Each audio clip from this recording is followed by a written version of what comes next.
The valuation of markets needs to be considered in relative terms. If you look at stock prices or index levels in their own right, they don't inform you about the sustainability of those price levels. So if we look at price levels relative to some sort of metric such as earnings, for instance, it gives us a much more informed view on the sustainability of those valuation levels. The chart you're looking at now provides you with information on the forward PE of selected key markets. You can see on the slide there that the US equity market is certainly the most heavily valued amongst those other key markets, but that hides a little bit of the story in the US in particular. If we look at some of the sectors within the US market, US growth is trading on 27 times forward earnings, whereas US value stocks are only trading on 16 times forward earnings.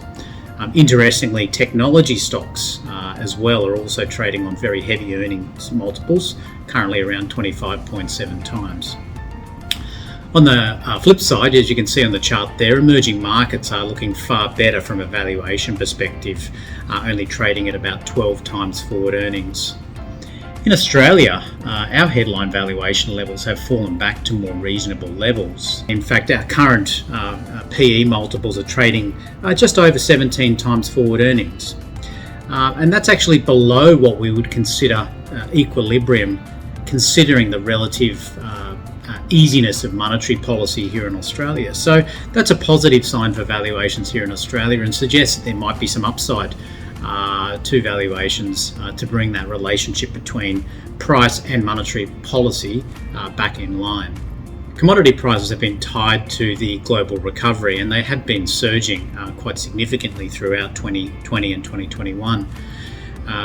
Although July and August saw a hiccup in those prices, as evidenced by the strong falls in iron ore pricing and oil throughout those months. We believe this is a temporary hiccup, and as the global economic recovery stabilises and bounces back, those key commodities should also continue to sustain those relatively high valuations. In fixed income markets, these asset valuations are very closely linked to the direction of future interest rates. And those future interest rates are in turn linked to growth expectations, inflation, employment, and a whole host of other factors as well. But if we look at market expectations for future cash rate increases, as this chart shows you, markets are not really pricing in any significant tightening in cash rates before really 2023. The chart in front of you highlights that there's only one anticipated increase in cash rates before the end of next year, and I think that's optimistic as well. However, we know that yield curves can move and do move on a constant basis, irrespective of whether cash rates change. So we're anticipating with the stronger growth throughout the remainder of this year and into next year that yield curves will gradually increase, and that will impact interest rate sensitive assets such as mortgages, longer duration bonds, and growth orientated equities. On the currency side of things, the strength of our currency is influenced by a couple of key factors. One is the yield differentials between our country and our major trading partners, particularly the US. And the other factor influencing our currency is commodity prices. Throughout July and August, we saw a lot of weakness in commodity prices, and we also saw yields fall here in Australia relative to our major trading partners, and that had a negative effect on our currency. But we think these trends will stabilise through the remainder of this year, and that should see further support for our currency throughout the next 12 months. Another important element that will help sustain pricing where it currently is and push it higher is the ability of economies to continue to grow. We don't anticipate growth over the next 12 months to be as strong as what it was over the previous 12 months, but we do anticipate that it will still provide a tailwind to future valuations. Some of the key indicators that we're looking at to provide that strong growth are the very high levels of savings, rebounding consumer confidence as COVID-19 cases start to reduce, a general recovery in the global services sector, and continued strong employment growth.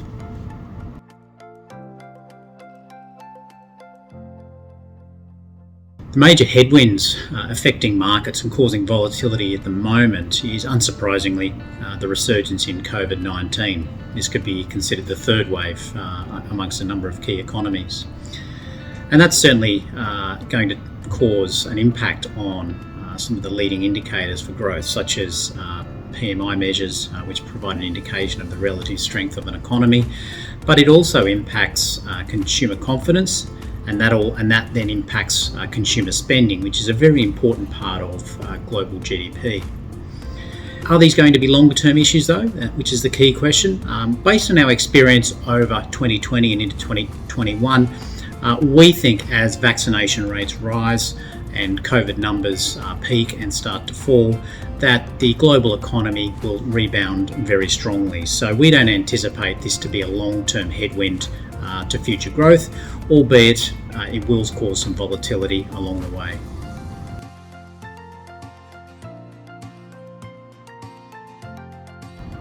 Firstly, one of the most important factors we're watching that impacts markets right now is inflation expectations. Rising inflation, to be clear, is not always bad for an economy. In fact, inflation at lower levels is generally a good sign that an economy is growing. However, it's when core inflation increases beyond 2.5% that central banks tend to begin to look at measures to constrain growth. We don't believe we're at that point yet. In fact, market pricing indicates that investors believe future inflation over the next few years will be in the vicinity of 2.25 to 2.5%. So that's well within the bands that the central banks around the world are comfortable with. A key factor that influences inflation is employment data. And this has an outsized influence via wage inflation. If employment data tightens over coming periods, then we expect that to flow through into higher wages, and that will have a direct and significant impact on future inflation. So that's one factor that we're watching very closely.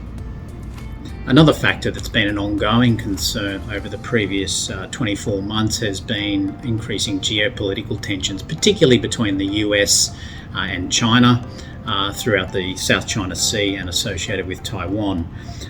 It does raise larger questions around the role that the US will play globally, but we don't think this is an immediate issue for markets, but something that we continue to watch quite closely.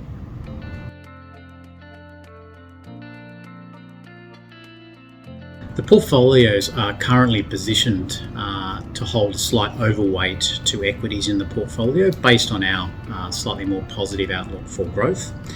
We also have an overweight allocation to low duration fixed income bonds, which are less sensitive to yield curve increases or interest rate increases.